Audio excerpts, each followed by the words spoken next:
Hey, I'm Alex Radical from Board Game Co., and this is News and Week in Review, where we're going to dive into a variety of news pieces, the videos of the week, the games we've covered, all of that and more, links and timestamps to everything down below. We'll be starting off, as we usually do, with the news. A few small news pieces to dive into. We have Tekken, the board game, coming to you from Go On Board. Go On Board, who've previously done The Witcher, Cyberpunk 2077, The Witcher again, although I think the order is the other way. What was the order? I think it was Witcher, then Cyberpunk. They also did Titans before that, and now they have Tekken, the board game. They are apparently leaning hard into their video game IP success and continue with Tekken, which currently has 9,000 followers over on GameFound, and I'm intrigued, of course. Like, I have to be, but like, honestly, Cyberpunk 2077, when it was announced that was like a real-time game, I kind of lowered my expectations and interest, and then loved it when I played it, but I definitely lowered my expectations and interest. Tekken is an interesting one because the style of video game that it is, I don't know if it fully converts to a tabletop space as far as giving me the experience I think I want out of it. That being said, Go On Board has generally given me games that I've liked. I haven't played Titans, unfortunately, but The Witcher, Path of Destiny, as well as Cyberpunk, I've enjoyed all of them, so I am, of course, intrigued to see which category this one will fall into. Speaking of Go On Board, they actually are sharing, I'll have a link down below, they're trying to do this spontaneous brand awareness survey that they asked me to share. I'm happy to do so. Basically, it's a survey where they kind of want to see general awareness, so you're going to be listing down a bunch of board game companies, which also means it's going to be a little labor intensive, assuming you know more than like 4 of them. But if you're interested in doing this, by all means, go ahead and do so. I don't know if I'm going to, honestly. The amount of board game companies I know, I feel that for me to add would either be just selecting the biggest ones, which maybe they want that. I don't know. I don't know what they want, because I mean, I know a billion board game publishers without having to look at my shelves. So I am intrigued. I don't know if I'll take the time. We'll see. But if you don't know a million publishers, this might be worth checking out and trying. Worth just meaning helpful to them, I guess. Outside of that, we have Sky Kingdom Games. They announced Veilguard. Basically, Isofarian Guard is a Veilguard. Wait, Veilguard or Veilward? Veilward. Sorry, I have Dragon Shades Veilguard in my head. Isofarian Guard. They did an announcement trailer or video for Veilward, which is the continuation of the Isofarian Guard saga. Picks up where the last one left off. I assume they're going to make it so that you can play this one without having played the last one, although there always is an interesting choice. That said, it sounds like they are also going to be offering the original Isofarian Guard as well for those who didn't get a chance to get that. It does look very cool. It seems to take the Isofarian Guard's general gameplay. It also adds deck building to it, so it shifts up keeps a lot of familiarity things that make Isofarian Guard great, while adding things as well to differentiate it. We'll continue to have strong narrative, music, all those things. You can check out the GameFound page for this, but this is coming to you from Sky Kingdom Games. That all was the good news, and here we move to the bad news. The bad news is Quodd Heroes. Starting with Quodd Heroes, there's actually 2 pieces of bad news this week. Well, let's go through them. We have Quodd Heroes. Quodd Heroes, basically they have an update on the campaign. This is for backers only, so if you go to the campaign, you might not be able to see it, unfortunately. But facing difficult truths. In fact, I will actually scroll through this so you can kind of screen grab or pause as you want. Like, this is ultimately news, and I'm not worried about sharing this. Like, I do, personal disclaimer or whatnot, I do know Ryan, and I like Ryan. I don't know if I know him in the board game space. I've worked with him. I've covered Quodd Heroes. I like him on a personal level. This still obviously sucks. We'll get to all that in a second. But facing difficult truths, the future of Quodd Heroes, he goes through this over here. Again, I'll scroll through it so you can hopefully capture all of it and see all that you want over there. It's a post for backers only, but basically he talks about how Quodd Heroes, it's facing a difficult situation, which we already knew, but he had previously been saying that he's looking at opportunities to try to see what he can do. It sounds like those opportunities are not yet coming to fruition, and he's basically saying, hey, I'm not like giving up, but I am putting it on hold because I just can't handle this right now on my own. I'm still going to see what I can do, but like, it's a weird goodbye. Like, it kind of feels like a goodbye and thanks for all the fish moment, but it also comes with like a goodbye and thanks for all the fish, see you later, maybe. That's what kind of sounds like as far as the update goes. It basically talks about how he started the Quodd Heroes 2nd edition with debt from the first project. The problem with that, as many people have correctly pointed out in the comments, while creators will sometimes launch another project with debt from a previous project and hope that it all snowballs forward in the right way, sometimes that can result in successful either delay of problems or even recovery of problems. Like, who knows how many times we don't even know that a creator did that and then it all worked out beautifully. But in the case of Quodd Heroes, it didn't work out beautifully, or at least so far has not, and then backers rightfully feel like, okay, so you knew the state of your finances when you asked us for $200,000, and now you're telling us now that you saddled yourself with debt and we're hoping we'd pay it off and it would all work out. Like we weren't willing participants in that exchange. And my usual thing is very much the same as it always is. I am very understanding of how the situation happened. I'm very understanding of the decisions made and the hope that it'll all work out. But I also am understanding while saying that it's still wrong. Ultimately, a company launching any project that's hoping to use funds from Project A to pay for funds Project B, which basically is kicking the can down the road and making you an involuntary participant in that. While I understand why it happens and that the goals might be, like, he talks a lot about how, like, he really had the best of intentions, and I fully believe that. It doesn't change the fact that there's still people who are not asking to be a part of this decision space, and you involuntarily involve them in that. And so it sucks for backers. Like, I feel, usual things. I feel worse for Ryan than I do for any individual backer, because someone dealing with this kind of situation, like, it's going to mess up a whole lot. Anyone losing $200 in this game, it's going to be worse for Ryan. That said, the people losing $200 did nothing wrong, and the person losing a lot more did something wrong. It's those weird situations. This is no different than Mythic Games or Chai Tifa 2. Anytime a company, the companies screw up all the time, people running the company screw up all the time, and I do feel worse for their outcome, but they were the ones who did things wrong, and the people who had the money taken from them they did nothing wrong. They did nothing wrong. That's what it comes down to. So the whole situation sucks. I hope it does turn around. I love Quodd Heroes. Like, I'm sad on multiple parts. I'm sad for Ryan. I'm sad for the backers, and I'm sad that Quodd Heroes 2 won't be a game that I can play, because I thought it was a great version of the last game. And Quodd Heroes is so good. Like, for me, it's hard to go back to 1, having played the more streamlined 2 that may never exist, which just sucks all around. Anyways, the whole situation sucks. Sorry to everyone involved, and I hope that good news can turn around on this one. This is a project I personally really, really liked. On other, not quite as bad news, but definitely not great, 2 weeks after revealing its, this is an article from Board Game Wire, 2 weeks after revealing its 2024 losses could exceed 2 million, CMON delays publishing annual results, citing understaffed finance department. You can go through this over here, but it basically talks about how on the Hong Kong Stock Exchange and whatnot, they're not yet publishing the results. They have to do it by March 31st officially, or their stock gets stopped trading temporarily until that gets resolved. But they're not doing so yet. They're citing understaffed departments. All of it could be, again, same thing as the last email. All this could be completely and totally fine and nothing to worry about.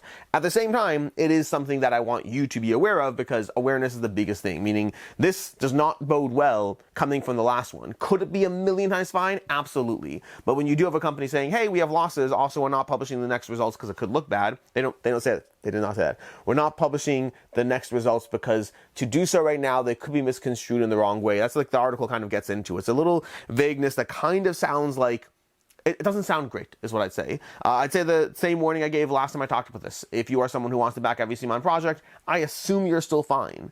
But I also think that you need to be backing these projects with the full awareness and possibility that things could go south. Like I said last week, 4 years ago, there was a big scare about something very, very similar. Very, very similar structure as far as what's happening now. And that all went away and worked out. So that could be the same thing here, but it's your dollars on the line if you're wrong. So back any CMON projects very responsibly is what I'd say right now. Responsibly means be okay with whatever happens, which you should always do, more so when there's any red flags at all.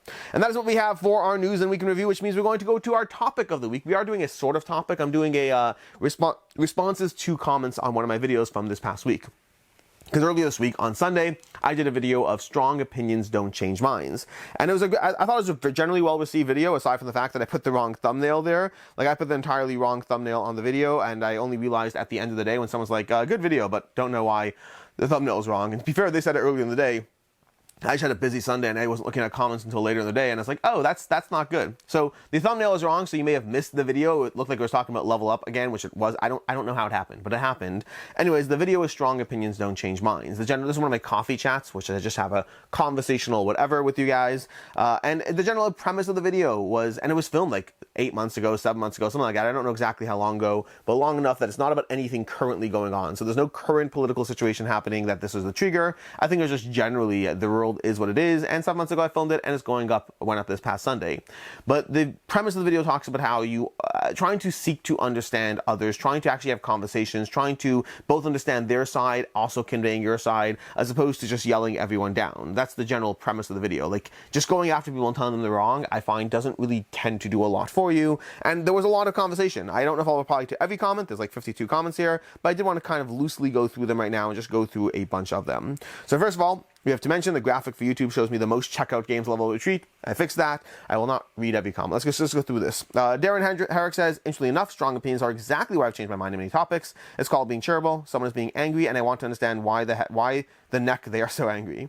I've learned enormously from strong opinions. Darren, that's awesome that you are taking that stance. I would say that there's always exceptions to anything. I think in general, when you go after people hard on opinions, it usually backs them into a corner. I'm glad that you are the exception, because every opinion, giving someone the charitable response when they are being very aggressive about it is the right thing to do to an extent, but also I think that doesn't work for most people.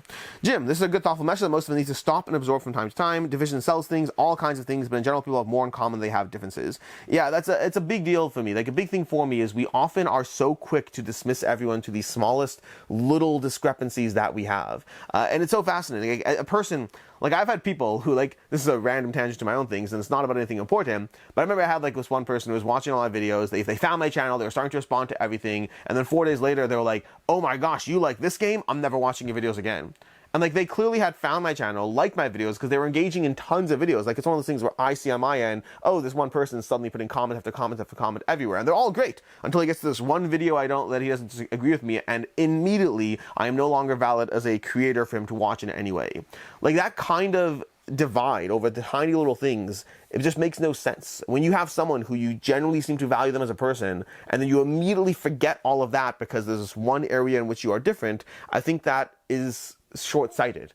If there's so much overlap that can cause two people to get along, then let's find out how we can adjust things. And it doesn't mean, I'm not trying to validate. Later, I had a comment as well. I'll see if I can find it at some point. But someone talked about how, well, you know, let's get to it. We'll keep going.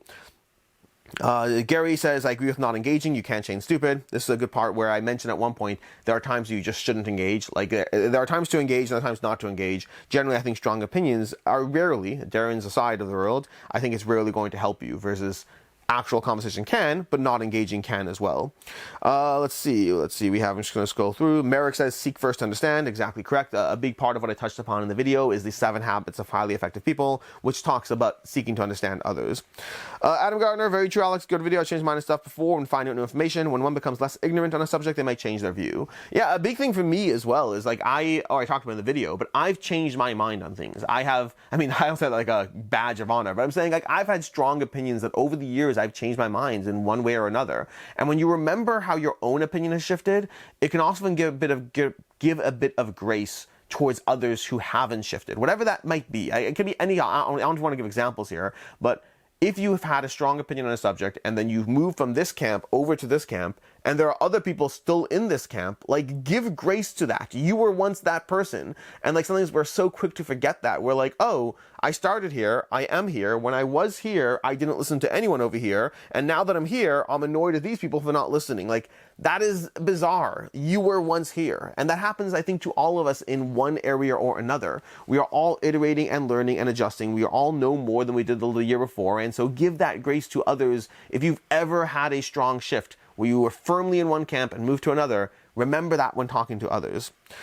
But let's see. Successful, it's a very fine balance, especially online. Online conversations are often not productive, but you also need to get engagement and finding a way to get someone to at least think about it, even if it doesn't change their mind. So it's almost always a balance of clickbait to get them in and commenting, while also not trying to bash them over the head, and also being open to being wrong yourself. So this is actually interesting to me in a few levels. First of all, I do agree with the idea that sometimes it's not about changing minds, but planting seeds. That's very often true in life. Very often, if someone has a strong opinion in any given category, it's very unlikely that a single conversation will in any way change your mind. I think the best you can hope for is that you plant a seed, and that another conversation with somebody else in the future plants another seed. And over time, those seeds start sprouting, and there's cracks in the wall and the foundations of whatever that belief is. Again, for myself, whenever I have had these large paradigm shifts, usually they weren't any singular moment. They were a lot of small seeds over the years here and there, until eventually I kind of wake up and I'm like, wait, I used to think this, but this and this and this, and do I still think this? And I reevaluate my mindset. And so very often it's not about the moment so much as the future. The same idea applies as far as what's the best way to plant that seed. The other part of what you say, as far as that clickbait balance to get them in, I agree to an extent, but I will also say that's backfired for me personally. I remember when I did my AI video about, AI art isn't theft or whatnot, and I specifically titled the video, but it doesn't mean it's okay. I specifically put that in the video and the thumbnail to try to be clear, like, I'm not trying to say AI art is a carte blanche pass. I don't believe that personally. I think it's complicated. I don't think it's theft. But either way, my general premise was I started with a big thumbnail, AI art's not theft. I put a AI generated image of me in it because I was like, oh, this will hook people in. And it did hook people in. But it also had a lot of people very firmly saying, but I can't believe you think X, Y, and Z, even when in the video I didn't say X, Y, and Z. Meaning the amount of people I had arguing with things I didn't say, or saying to me, back to me, things that I did say, like being like, but B, C, and D, and I said B, C, and D at 7 minutes in, like I don't know what you're talking about. The clickbait nature of what I did in that case, to some extent, there were a lot of people who watched the video, got the message, and agree or disagree, at least heard what I'm saying. There were a decent amount of people who, because of the clickbaitiness of it, and there was a little bit of clickbaity, I wanted to hook them with a controversial thing, but then not be too clickbaity, but it still leaned a bit to the clickbaity side. And I think it caused enough people to not hear what I was saying. You want to agree with me or disagree with me, that's fine, but they didn't even hear what I was saying. They thought I said A when I only said B. And that is because I think the more controversial nature of it hooked them, but caused them to ignore what I was saying. So I think there's a complicated balance there, and I understand where you're coming from because I've shared that opinion to an extent, and it's something that has backfired to me. Bonsai Nut, coffee chat needs more. No, that's fine. Tim LaRoe. I feel like BG users looking for conflict sometimes. They'll go on a thread about specific variant for a game, tell everyone that the game doesn't need a variant. Why comment if that's all you have to say? This is a small back and forth. I think BGG is always a complicated one. I want to just the BGG part of it. BGG is a very complicated aspect to talk about because they are very moderation heavy. And sometimes I agree and understand with why they are, and other times I don't. And that doesn't mean I'm right. That's just my opinion versus theirs. I think there are a lot of people in the board game space who are frustrated with the heavy-handed moderation that they have. But again, I think that everyone's going to have a different opinion as to whether it's right, too much, too little, not enough. I do think it's too much, but I think that there are times where I've understood, like they kind of have a no BS approach. Like, we're just not interested in toxic opinions. But then who gets to decide if an opinion is toxic or well-reasoned? Like, who gets to decide whether you're shutting down a good conversation versus when you're shutting down rightfully trolls? And that is so complicated to figure out. So I don't blame BGG even when I disagree with them. I agree with them sometimes because there are some real trolls out there, and I disagree with them other times because other times there are well-meaning people who you're kind of pushing a little away through the heavy-handed moderation. But I don't think anyone's always going to make the right decision. I just think it's complicated. Let's see. I like this video with the thumbnails off. Yeah, I fixed that. Okay. Let's see. That's an interesting one. Okay. Wait, Matt, now I have to read this. I don't think I saw this. Natville, strong and correct opinions do change minds. Just the fact that Terraforming Mars is an objectively worse game than many other engine builders, such as Race for the Galaxy. It's mainly popular because of the box art, same with Wingspan, theme, promise, and art, lol. So therein lies the problem when we have a professional reviewer who overly likes these lowbrow games. Natville, I genuinely can't tell if you're trolling me or serious. If you're trolling me, I guess, and if you're serious, wow, get off your high horse. Meaning it's one of those two things. Like, the idea that you're, again, this goes back to what I said earlier, to invalidate somebody else because it's one opinion. Like, we have a professional reviewer who likes these lowbrow games that are very well liked and very popular. So again, if you're trolling me, well done. Like, you're getting my blood up a little bit. Because if you're serious, wow. That's all I can say. Wow. Masland and Powers. I spend far too much time defending Star Wars. I'm not going to do that. Gregory. What if I yell my opinion loudly? Surely that changes minds. Sometimes, yes. Scythe Nor. Topic: imperialism is wrong, and countries should not invade other countries, nor should they commit genocide against others within their borders. I really can't think of an argument against a statement that doesn't result in evil.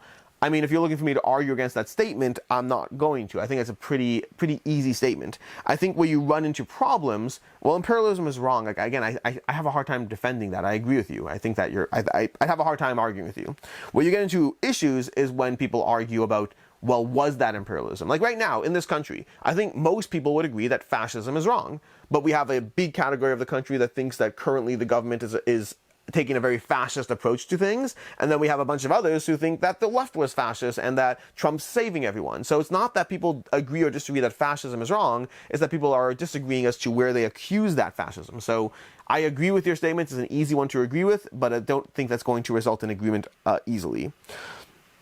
What up, Rob? Follow-up video, logical fallacies, general overview, and how to spot them. That would be a good, actually, honestly, a general overview of logical fallacies would be a great coffee chat video. I like that idea.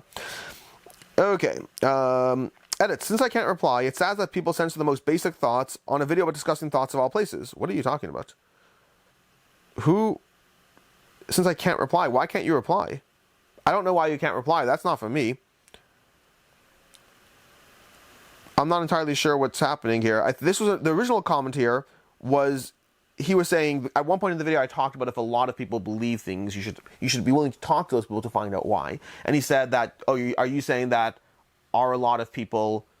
He replied saying something along the lines of, you're saying that a lot of people believing something means they're right, and it's just not true. And I said, that's not what I said. I do not in any way condone the idea that a large amount of people saying something is right means it's right. It's straight up not true. What I do believe is when you have a large amount of people believing something, it's worth exploring why that is. Because there's a chance they're right. There's certainly a larger chance than a small number of people. I would argue that the more people believe a thing, there is a correlation towards that thing being true. That does not mean that it's guaranteed that it's true. It does not mean that it is true. It just means that I do believe there's a correlation between volume and being right, if that makes sense. I think that's probably a fair statement. I'd have to think about it more, but I think it's a true statement. But either way, the part of what I responded with is the idea of the XKCD. XKCD has a comic about bridges. Like, there's a famous thing, like, if all your friends were jumping off a bridge, would you jump too? He's like, well, yes, of course. And they go, what do you mean? Well, what's more likely, that all my friends suddenly went insane, or that all my friends have a good reason for jumping off the bridge, and I just don't know that reason yet, whatever that is? Which one of those two things is more likely? And the latter is more likely. Does not mean it's true, just means more likely. So yeah, I think that when you have something that, again, flat earthers is a good example. Flat earthers is a very small, thankfully, portion of the population. So when they have a belief and they are in such a small minority, it's almost like, okay, well, I don't think we have to give it a ton of credence. Versus if you had half the planet believe flat earthing was true, they'd be like, well, that's a whole lot of smart people that I know and I'm friends with. Maybe I should find out why. Doesn't mean it's true, but why does a person who I respect and is smart, why does he believe that thing, or she believe that thing? That's why I encourage conversations. Anyway, that's kind of most of it. I skimmed through a bit to reply. In general, I like having conversations. I like talking about things, for better or for worse. I've gotten in trouble for talking about things. I will get into trouble again. I have no doubt about that. But that is basically everything, which means it's time for our Week in Review. Which means Week in Review, the videos we covered this past week. We had a few things. On Sunday, we had Strong Opinions Don't Change Minds. We've just covered that. Then on Wednesday, we had 10 games worth the hassle. These are 10 games that are a lot to teach, to set up, to play, game time, whatever number of things that got in the way, but they are worth the hassle. I will have a follow-up video of 10 games that are not worth the hassle. I already filmed it, but I don't remember what's in it. But that will come at some point in the next few weeks. We had, on Thursday, we had live Pocketopia coverage. Pocketopia is back against current small campaign situation where they show a bunch of small box games and RPGs. I did a general live coverage of it. I kind of focused on a few games. I just briefly went over the rest if you want to check out that video. And then on Friday, I had What Makes a Game Fun. This is a video I filmed like 3 years ago. It's a long, long time ago. It's just been sitting in the vault for forever. I don't know why it's been sitting here for so long, honestly. Sometimes I don't know why. I don't know why it's been sitting for so long, but I put it up and, What Makes a Game Fun went up. So if you want to see a video from 3 years ago, that mostly holds up as far as my opinions in it. It's just talking about what makes the game fun for me. What are the things that lend itself to a game experience being enjoyable? As far as the games we covered this past week, we have several. We had a CMON Preview on Saturday. I'll talk about that in a second. We have Rise of Myths Cthulhu Review on Saturday. I really liked it, but the prototype I had didn't give the full experience. It kind of gave it a brief intro experience. So I really liked it. I gave it a tentative 4 out of 5. I think it will be a 4.5 once I have my hands on everything, but I didn't have my hands on everything. So I had a lot of potential, promise, and enjoyment, but I need the final game to know where it settles. On Tuesday, we had a bunch of videos go up. These are all sponsored. We had a Starline Hill sponsored preview. I didn't get a chance to play this one, so I don't have any thoughts. We had a Pandemonium Pandemonium Preview as well. I did play this one, but I think I'll give my thoughts when I cover the playthrough video, because there will be a playthrough video. And then we had a Zoo-On gameplay. Zoo-On is the one that was a preview on Saturday, and we had a gameplay going up on Tuesday. Zoo-On is a lighter family weight game that overall was enjoyable as a family game. Like, I would not play it as a game with my group, but as a family weight experience or gateway experience, it was an enjoyable, like, build your zoo, gather cards. There's a little bit of a stalemate when I played it as far as the market slowing down, so to speak, of the available cards, and they actually already, before we even played that, they had implemented rules to change that. That's the nature of it being a prototype, so the main complaint I had against it is something they were already aware of and fixed even before getting our feedback. Later on Thursday we had a Vadis review. This is a review for Vadis from Bitewing Games. I overall enjoyed it. I did get one thing wrong in the review, which I talked about how you can kind of jump up and then just keep jumping, which is not true. You have to have the most votes based on spaces, not based off of pieces, which I did get wrong. Ultimately, my complaints with the game had nothing to do with that, though. So, like, my opinion, like, there was a recent video I took down because my complaint against the game did result in an opinion change, and so I unlisted the video. It was about Fox in the Forest or whatnot. And that was an older video, but, like, I didn't really, either way, I unlisted the video because I got something wrong that does affect my opinion. If I make a mistake in a game and it doesn't affect my opinion because it's not where I had an issue, then I'll still leave that up, but if it affects my opinion, then I don't think it's fair to the game. In the case of Zoo-On, I liked the game overall. My biggest complaint is more about the negotiation aspect, so ironically, the thing I was wrong about is an area that actually reduces negotiation to a certain extent. It makes it easy to jump ahead. It wasn't my complaint, ultimately. Anyways, I enjoyed the game. I gave it a 3.5 out of 5, but it's not my perfect game. I think negotiation games in general, I do struggle with a bit more because they're very group dependent. Then later on Thursday, we had a Conquest Princess Fashioner's Power unboxing. This is going over Conquest Princess, the unboxing of this game that I've reviewed. I have gameplays on the channel. You can check that out. But overall, a very solid cooperative and solo crazy scenario-based game. And that is everything we have for the games we covered this past week, which brings us to today. Today I'm going to have a review for Pina Coladice going up on the channel, as well as a preview for the newest Aeon's End upcoming game that will be going up as well. As far as next week, we should have the upcoming crowdfunding campaigns, hopefully going up on Sunday. I'll have to double check, as well as games leaving the collection that will be going up later this week of the games leaving the collection for the month of March. Which brings us to the games on the couch. Games on the couch, these as usual are games I hope to be playing this week. We have Santorini 2nd edition, which just showed up. I'm excited to dive into this one. I've played the original, have not played the 2nd edition of this one yet. Well, I played the Golden Sphinx as a prototype, so that's halfway there, I guess. We have Maglev Metro. There's upcoming crowdfunding around this game, and I will be diving into it again shortly. It's been a while since I played it, and I've never actually played the new maps, and I'll be diving into a few of those new maps, so that should be fun. We have Marvelous from Cosmos. Hope to be diving into this one. Looks pretty straightforward. I always enjoy the toy factor of marble games. They don't always stick around because toy factor often lends itself a bit to gimmickiness, but I do enjoy it. I do enjoy trying them and playing them out. And then we have Binho over here. This is a soccer flicking game. Very excited to play this one. I have already played it. It's basically a giant soccer set. That's what this is what it is. Let me show you. It is, oh, is this locked in? Can I pull this out? Or do I have to, I think I have to cut something. Do I have to cut something? I can't tell. Come out. Why won't you come out? Why won't you come out? There we go. Sorry, I just want to pull it out of here. This is a little soccer flicking game. You have a little Binho ball and you're flicking it back and forth. I tend to like these dexterity games, and I had a chance to play this one at one point at, was it a year ago? I want to say it's a year ago, but I had a chance to play this one, and now I get to actually dive into it and play it. That is going to be Binho. Very intrigued to give it a shot. I tend to like these kinds of sports dexterity games, although it's a balance. It's a balance of which ones. Like, I like Way Kick a lot. I don't know if you have Way Kick, but Way Kick, Shuffleboard, and Crokinole so far are favorites amongst mine, and now we'll see what Binho does as well. Anyways, until next time, I'm Alex Radical from Board Game Co. I hope you have an excellent week, and as always, I hope you have a good one.